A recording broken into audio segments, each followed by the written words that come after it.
Hello. Thanks for being here. Welcome. I'm going to start with some sound as usual. It's super early in the morning for me, but that's how I like it. I like to get up early, try to do things early. All right, so start from a little sound.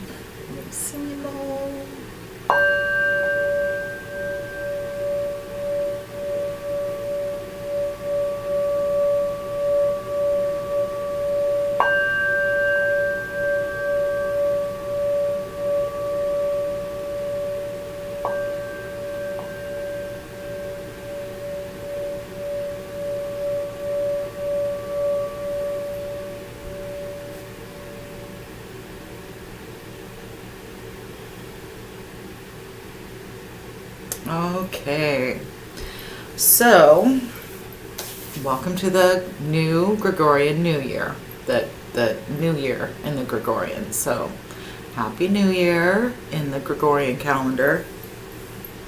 I'm under the impression that Witch's New Year is actually in the fall. And I think I came up with this maybe on my own. I think I've heard it from other people, but I did a little, the video today is a little bit about that, what we're still celebrating as far as the holidays, because they don't really stop, they just continue. Like what we may see as holidays tend to stop. However, in the occult, meaning secret or hidden practices of certain religions, including Christianity, the celebration continues all the way until I believe the 9th of February, the 9th of January, and in some cases all the way to the 14th of February, because this time represents the goddess Bridget or Brighton. Okay, so yes, technically New Year's at the beginning of the year is spring. Because we're on the opposite, since we live on a planet that has opposites,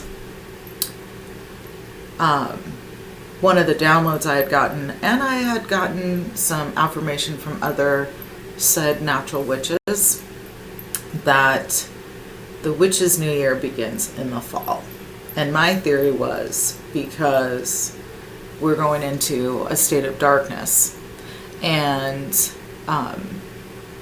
I say a state of darkness, but what I really mean is as the weather changes, things are getting darker. Actually, after summer solstice, the days start getting darker and shorter.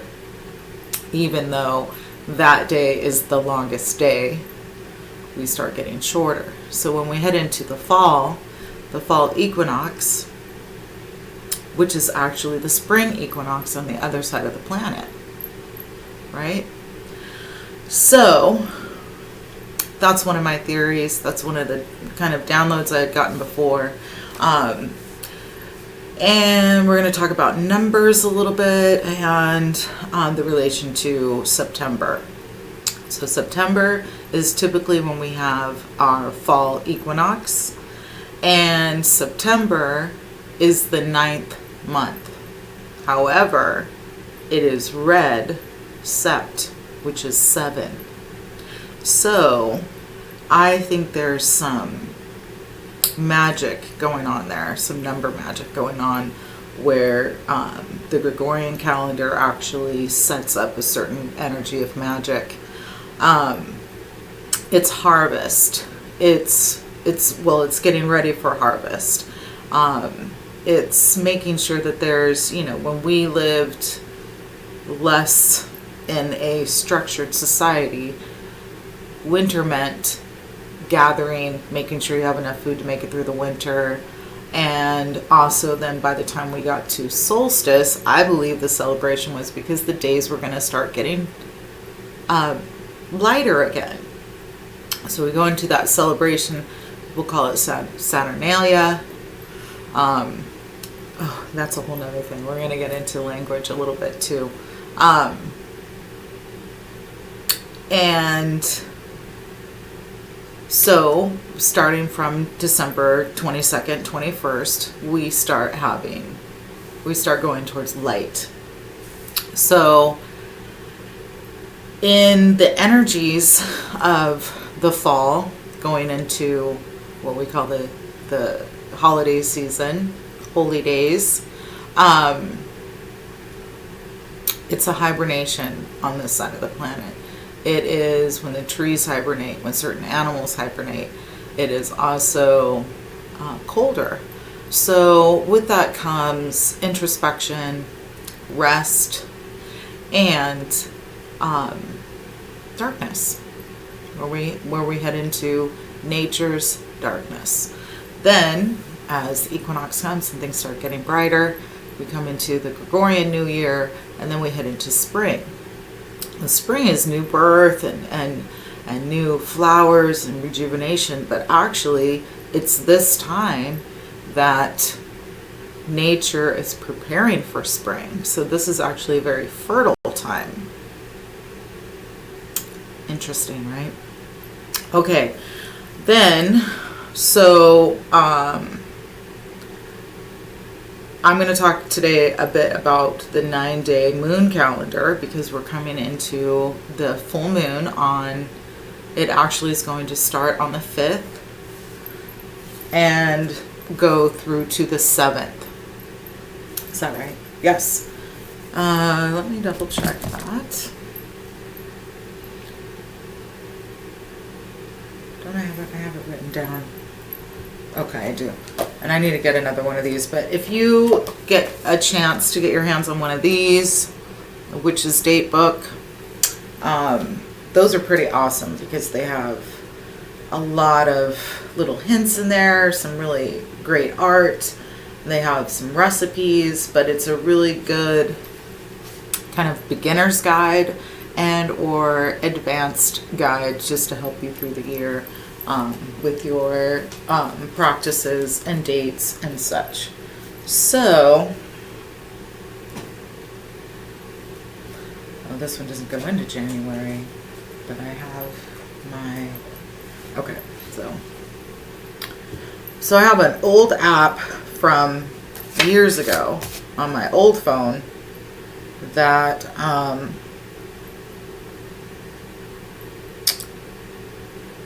I really like. And you know, they update apps. Well, they never updated this one.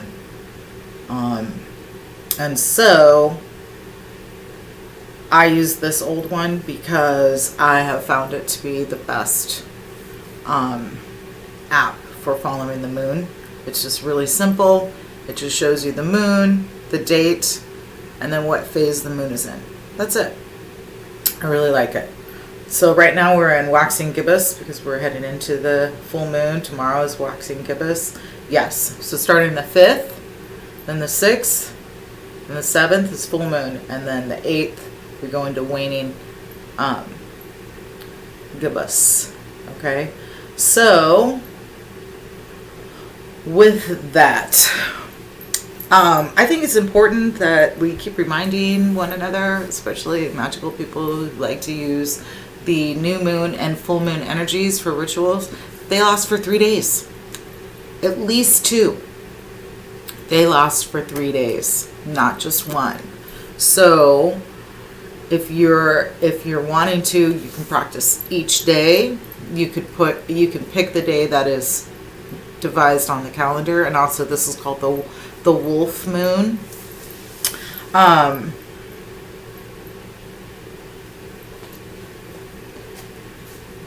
So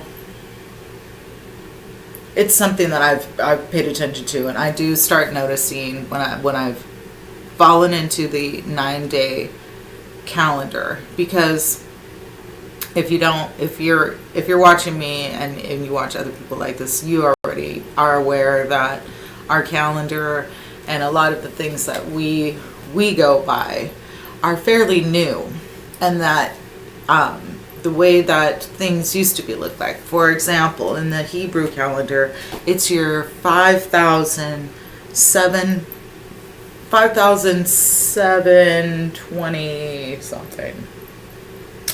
The Jewish New Year, or the Jewish year, is 5,783. And 5,783, if you add it together, equals 23. So that helps me figure out where we get the second part of the dates. But the first part, the 20, the 2000, is that because of the Gregorian calendar, or is that something that's kind of esoteric and hidden within the Hebrew calendar, or Jewish calendar? So I'm doing a little investigation on that. So, today, going by the 9-day moon calendar, I say 9-day moon because that was the original name that I gave it, but I call it the 9-day calendar because my theory, if you don't know already, is that we didn't worship,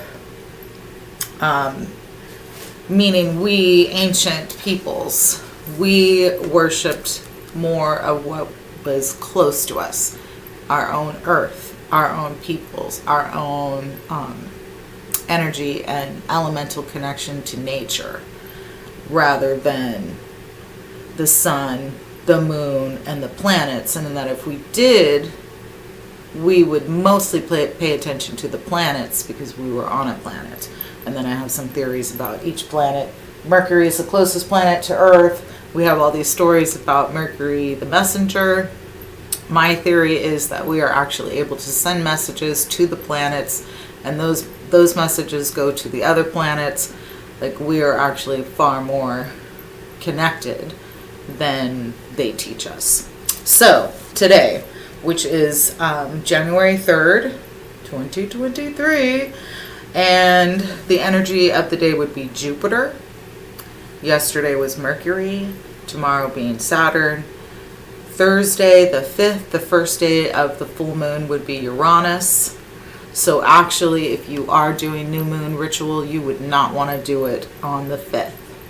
You would want to start maybe midnight of Friday into Neptune, because from what I'm learned and researched, the old way was the 7th day related to Uranus, and that was a day of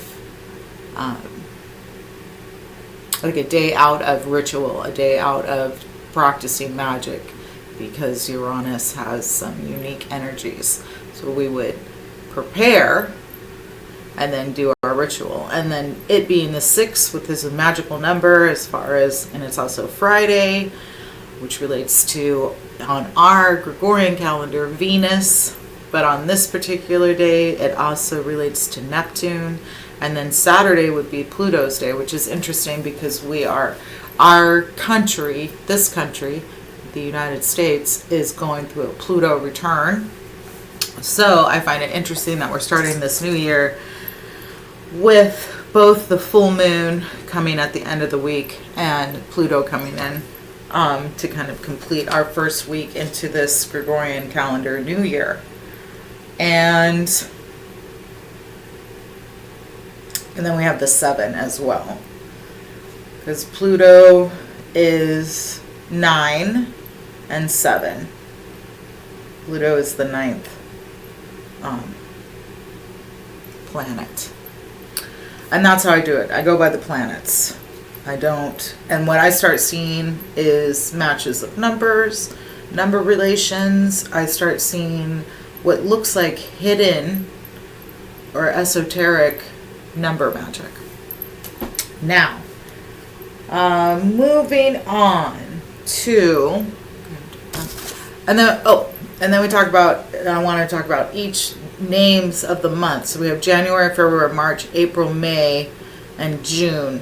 So each one of these months are named after either a deity or a deity's child. January is named after Janus. So I have found, and it might be in here, but I have found in some research that Janus is represented as female, but also I have seen that Janus is represented as male. Roman deity, and that Janus was represented with two faces. So that also can relate to Gemini, right? And then Remus and Romulus, which is the Roman deities. They're supposed to be like the first twins that started. But if you go into some more ancient texts and more ancient readings, you will find the first two twins were female. Which would make sense, right? So my point of this is that Janus originally was female, along with Saturn, also female. But through time and what is called patriarchy, a lot of the feminine aspects of planets were usurped or changed to masculine. I did find online that if you look up the gender of Janus, it will say non-gender, a genderless deity. Okay, and this genderless deity is related to time, changes, growth, but mostly time. And that's why we'll see like Father Time. Okay, but I'm looking in this book to see if this one, because when I was doing, it's like sometimes I think I have too much information, because then I can't remember exactly where. J, K, A, B, C, D, E, G, H, I, J, K. Okay. We are somewhere. So,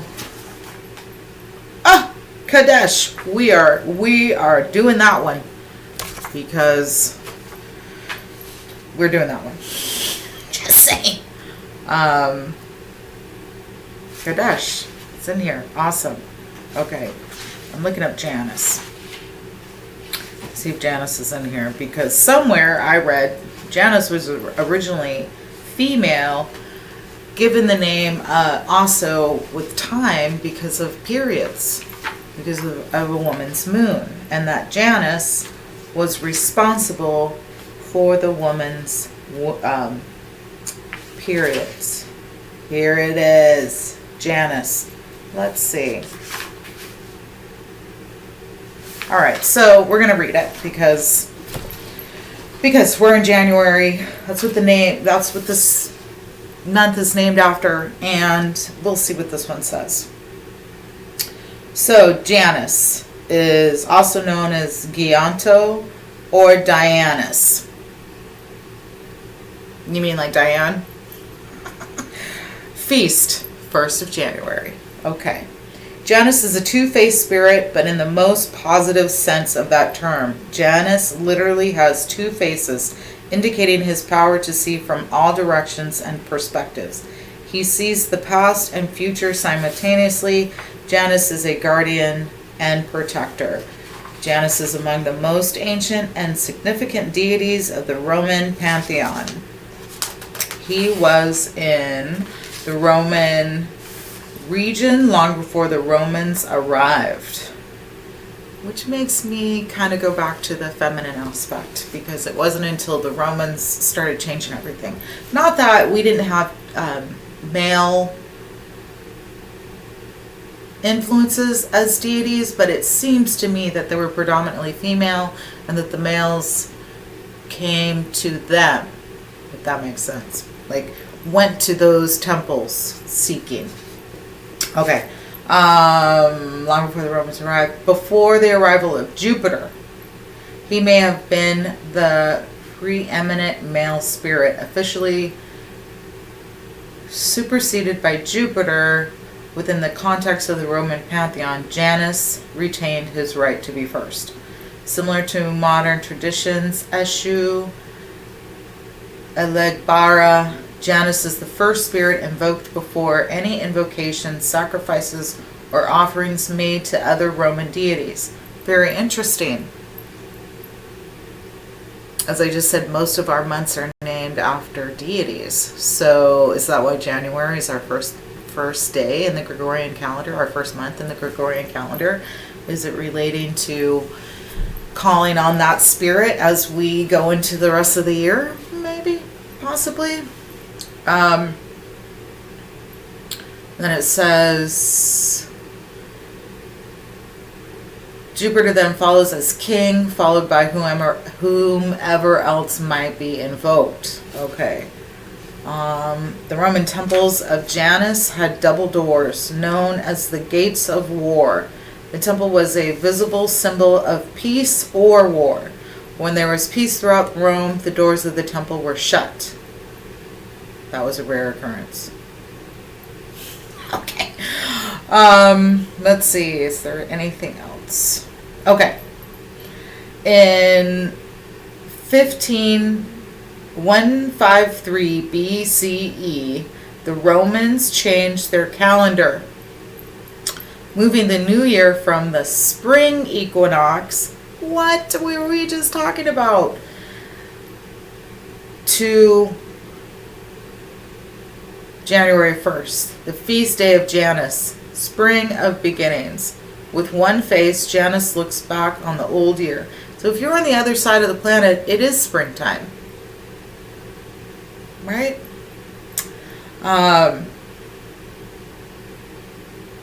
With one face, Janus looks back on the old year. With the other, he looks forward to the new. Roman New Year rituals incorporating the feast of Janus lasted for 6 days of joyous, ruckus celebrating festivities, including drinking, feasting, decorating homes and buildings with holly, mistletoe, and lights. This relates also to Saturnalia. So it's interesting that Janus is January, but also we have Saturnalia, which just happened like a week before. So what I'm finding is, as we start learning about different deities, even the stories have changed throughout time, right? Okay. 6 days. Okay. Invoke Janus when you wish to begin anew. Invoke him before beginning new projects. Invoke him in understanding the past. Interesting. Favored people are diviners. He seems to like pretty women too. Sorry. It's just like, come on. What? Anyhow, okay. Iconography is 2 faces. One, where we already said that. Oh, and sometimes one is older than the other one. One face. His consort seems to have been Diana. This is where it's very confusing. Jana is also very similar to Janus. And it's also Diana. So it is possible maybe that this deity did change gender.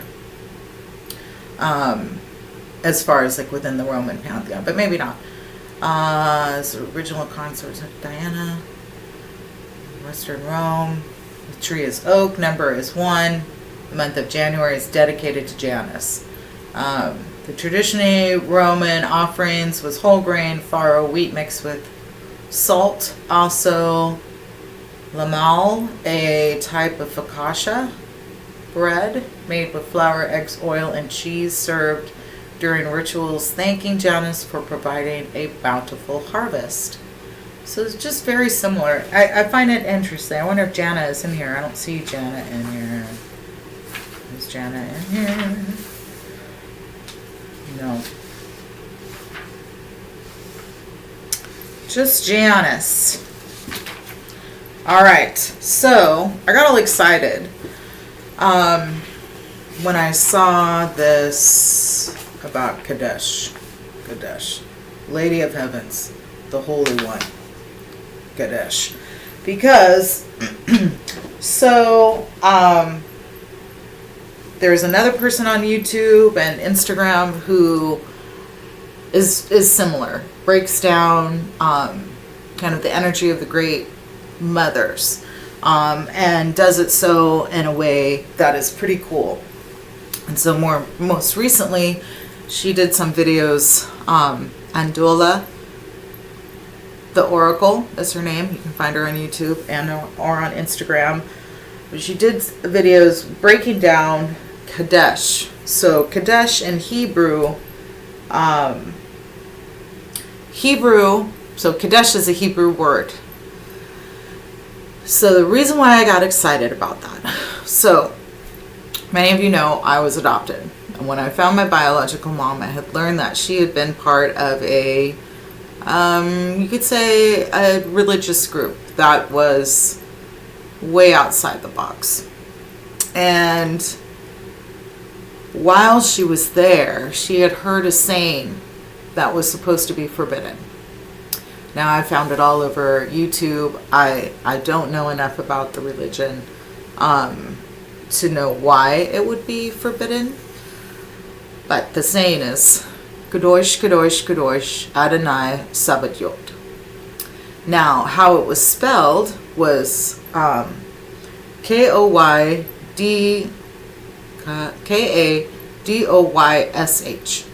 right? And I looked it up, and as soon as I heard it, I was like, why is it secret? And I started asking all these questions, and I could feel that I could pronounce it somewhat correctly. I'm not understanding, like, how would I know how to pronounce that? But and hadn't done much research other than what I understand about Hebrew and also and Judaism when it comes to the feminine, and had looked up some historical things. Never really focused on the word Kadosh or Kadesh. Well, actually, I didn't put the two together until I saw the video, and then I looked up Kadosh and Kadesh, and guess what? They're the same word. So Kadesh has been spelled with a K, with a Q, and with a C. Which brings me all the way back to like the Kabbalah, the Kabbalah, and what's been done with that magic as well, and how those names have also been changed so that it completely separates you from where it originally came from. So I'm excited because that's what I did when I saw her video. I immediately looked up Kadosh, and Kadosh and Kadesh are the same words. And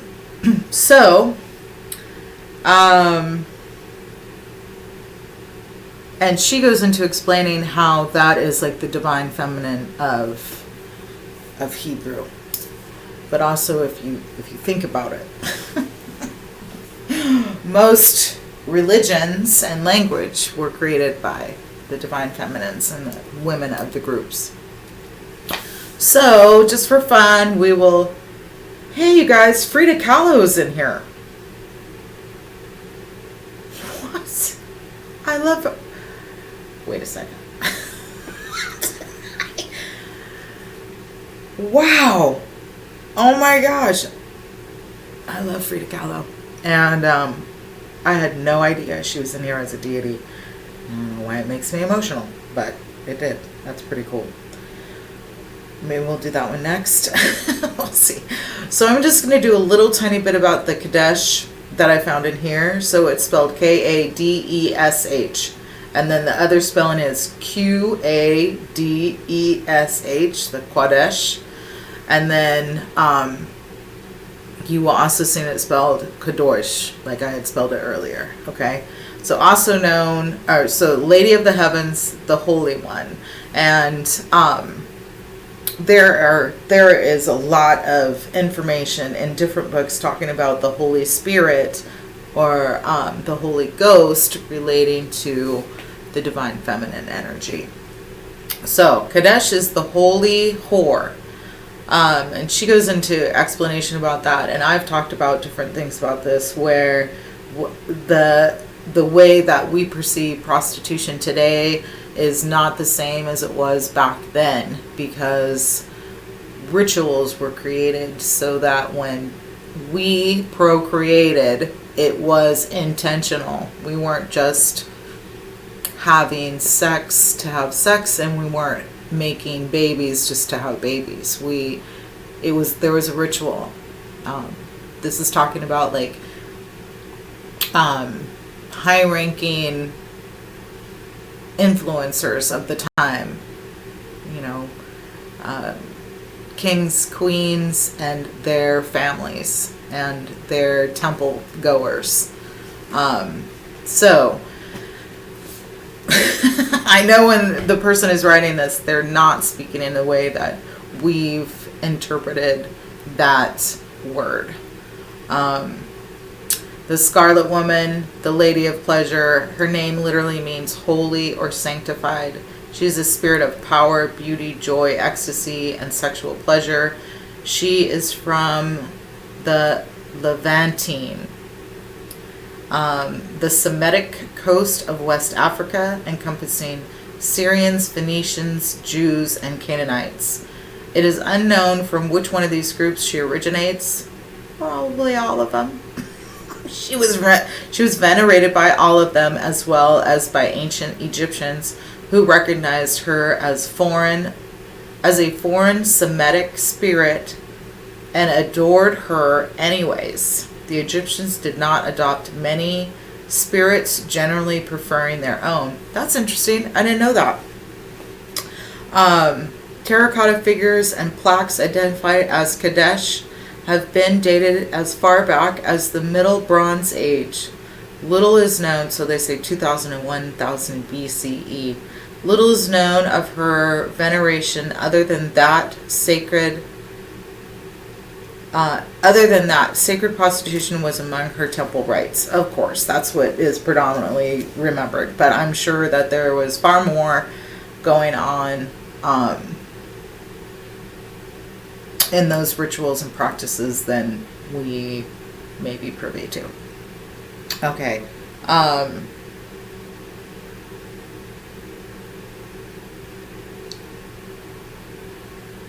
So Kadesh is depicted as a naked woman, sometimes pregnant, sometimes not. Attributes are stalks of wheat, lilies, snakes. She may stand atop a lion and wear the crescent moon in her hair.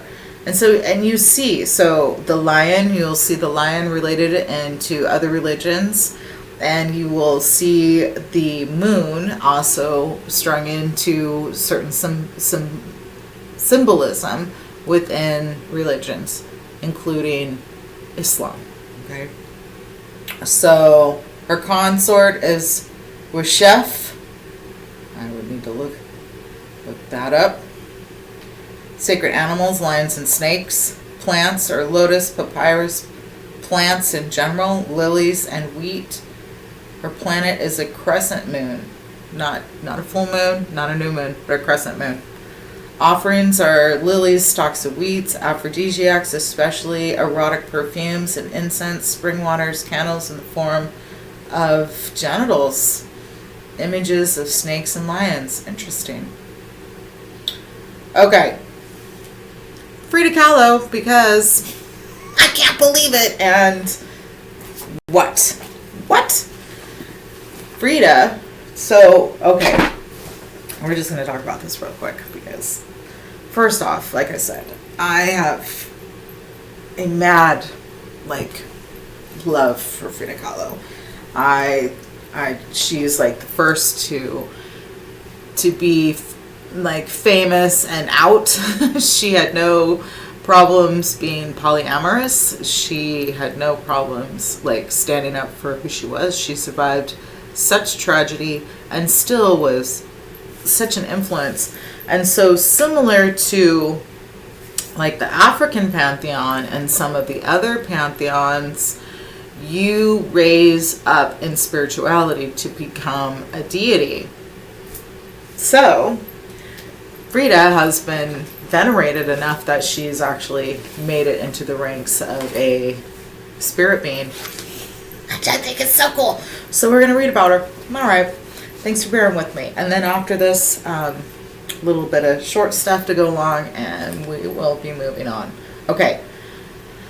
Frida Khalo, July 6th. She's a Cancer. Through July 13th. Interesting. She died the same month she was born.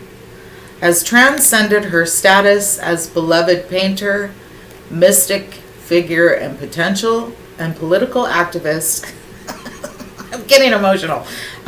She is now literally an icon too. Her ubiquitous image is instantly recognizable. Even those who don't really know who she is recognize her images, which appear everywhere from t-shirts, jewelry, and Mexican restaurant menus to sacred items. Khalo created icons. She was her own favorite subject. She created images of herself depicting her stark reality, the pain, the grief, the humiliation in her everyday existence.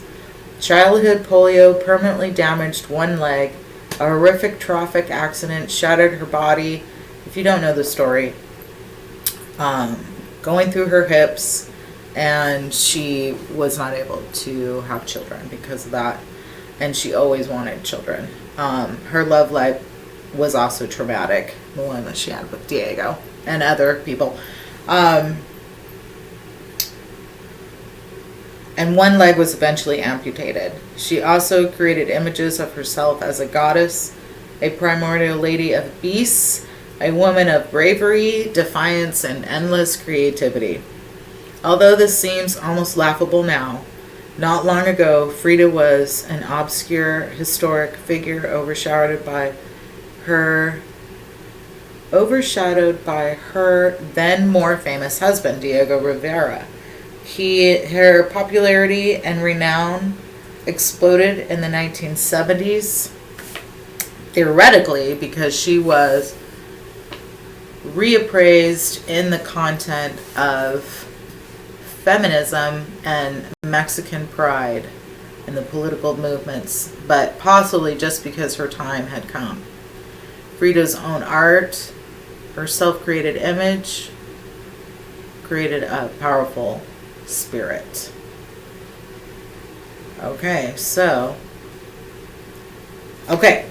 Frida appears in the company of Guadalupe. Her face is superimposed into Guadalupe's body, merging their identities, has become so popular the image has its own name, Frida Lupe. Skeletal Frida appears frequently among the Day of the Dead and sculptures and toys. And the writer says, I have in my possession images of Frida Khalo in the forms of a mermaid, a devilish Salome brandishing. Salome? A devilish Salome. I gotta look that up because I don't know. Okay. A devilish Salome brandishing Diego's head on her pitchfork. And they love Goddess. Alright. She is petitioned to intercede with healing, love, and fertility. All issues that caused her tremendous grief and pained her in her lifetime. You can petition her for protection while traveling, especially in public buses, trolleys, and trains. Request her help to step out from the shadows if you feel that your creative light is blocked by more dominating people. Frida was an ardent communist and briefly Leon Trotsky's lover. Invoke her assistance with issues of social justice and political activism. It's very interesting because back then a communist was kind of different from what it is today. Okay, so you can build an altar to her. Artwork, Mexican folk art. And she loves animals, dogs, deers, monkeys, parrots, and others. She loved animals. A shrine. So there's a shrine, the Casa Azul in Mexico City, where Frida was born, lived, and died. Following her death, Diego donated the house and contents to the Mexican people. It remains as it was during her life. Her ashes were contained in an urn within the house. Oh man, what? Okay. Offerings: cigarettes, tequila, sugar skulls with her name written across the forehead. Works of art: cook her meals from Frida's Fiestas, the 1994 cookbook compiled by her stepdaughter, Guadalupe Rivera and Marie Pierre Collier.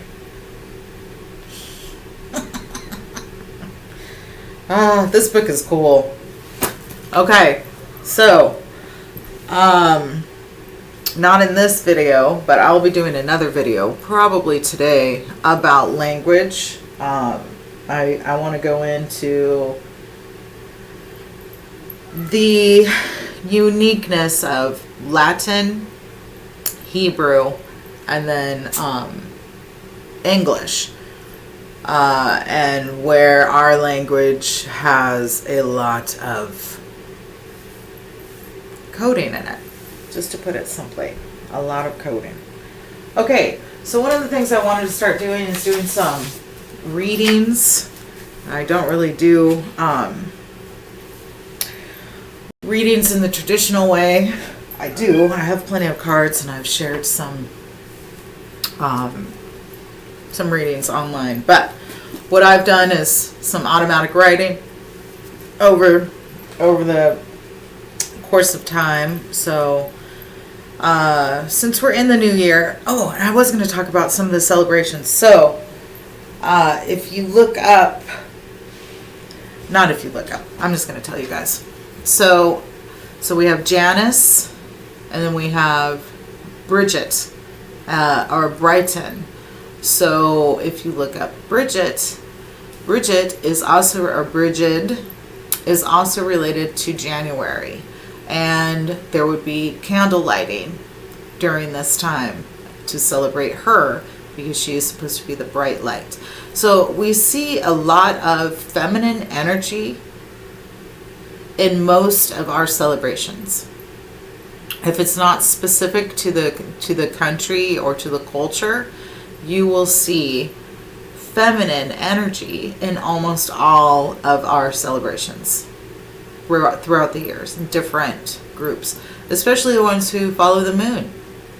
Even if their religion is predominantly patriarchal, they're following the moon calendar, which is very feminine. I understand that these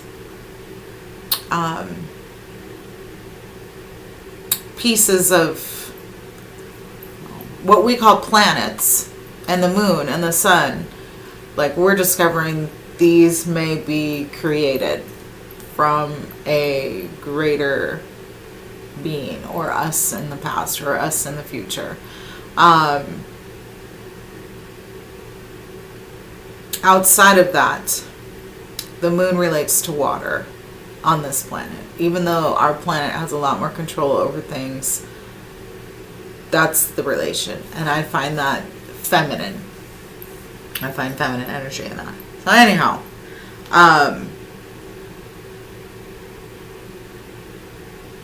relating to the moon. And so Bridget, Brighton, or Brigid, for this time, all the way into February. This is where Valentine's Day comes in. There's a name for this first part of the week, and I'm specific about the number 9 because I believe it relates to the feminine, to the swirl, to the connection. It's in the name, feminine, and I think that these are subtle hints that they show us in our faces, but unless we're indoctrinated in something or taught something, we kind of just skip right over it. But what else about January? I think that's it for now. So I'm gonna pull a couple cards.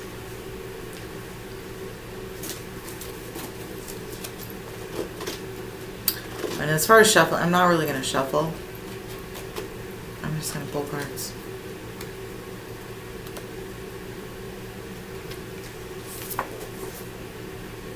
Energy healing.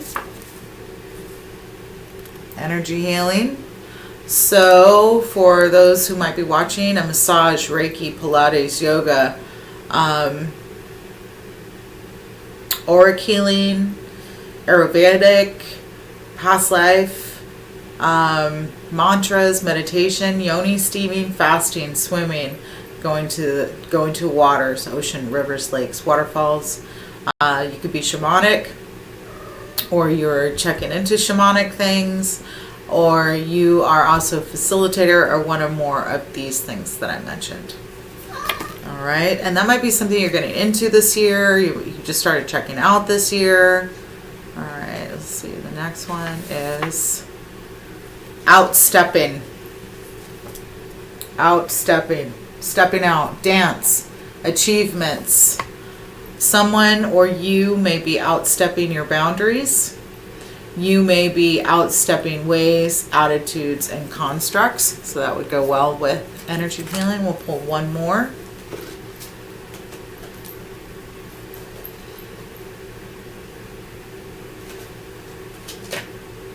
Analyze.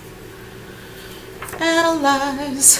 So you might be doing some self-analyzation, analyzing your life, analyzing where you might want to be going, analyzing things that you need personally. I know we're coming, people are getting ready to do taxes, tax returns.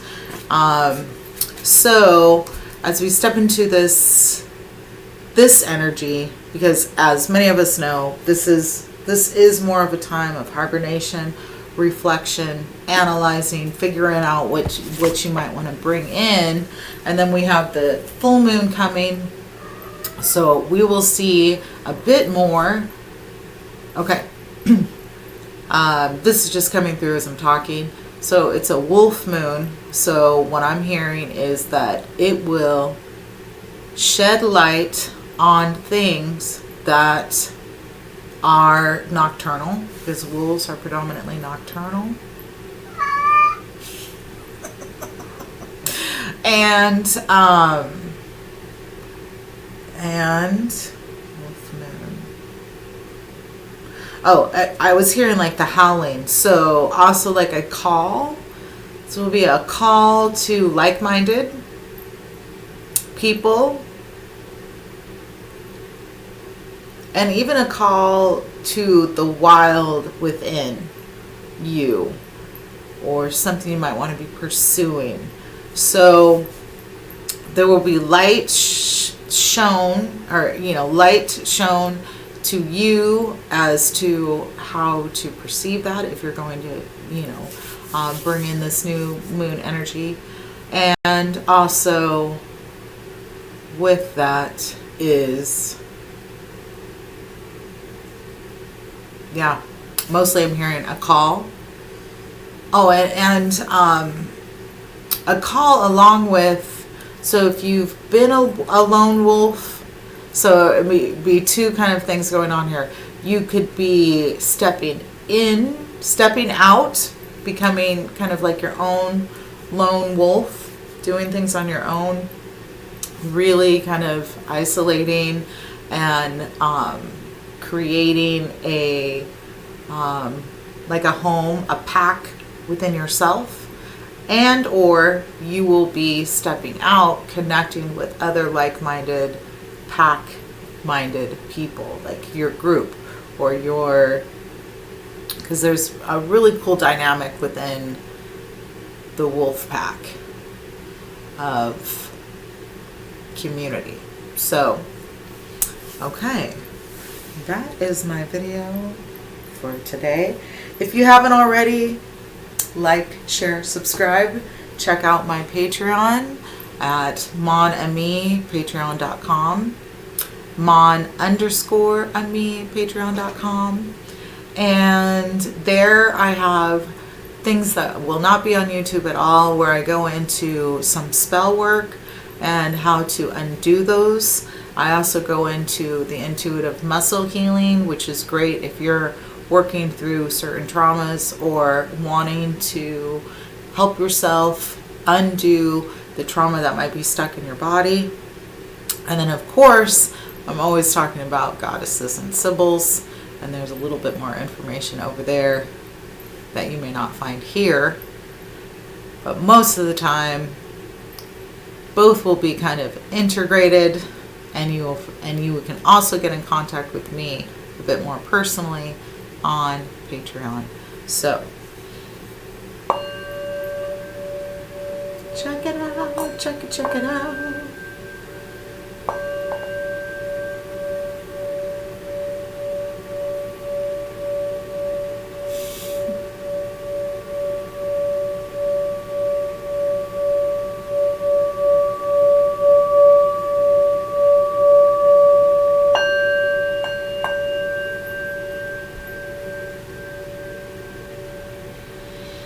All right.